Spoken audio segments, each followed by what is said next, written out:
War Thunder's got a pretty significant problem when it comes to the throttle percentage and how it is indicating it to you, especially on these afterburning jets that are using a lot of fuel. If we take off here, you'll see that wet is actually just 110% throttle. We're finding out this little bit of extra information to demonstrate to you today.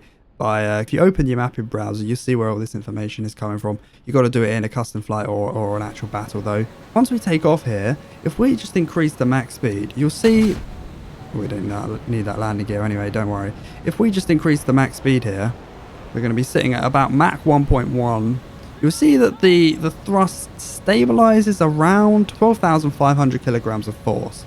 But obviously, we've only got 6 minutes of real flight time at this speed. So you're going to want to turn off your afterburner.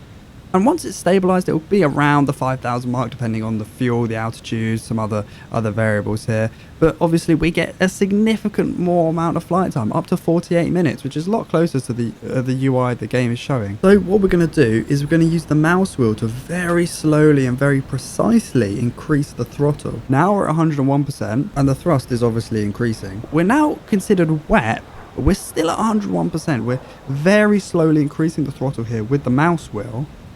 And look, we're up to 9,100 kilograms and climbing of kilograms of force, which is much closer to that 12,500 figure we had before.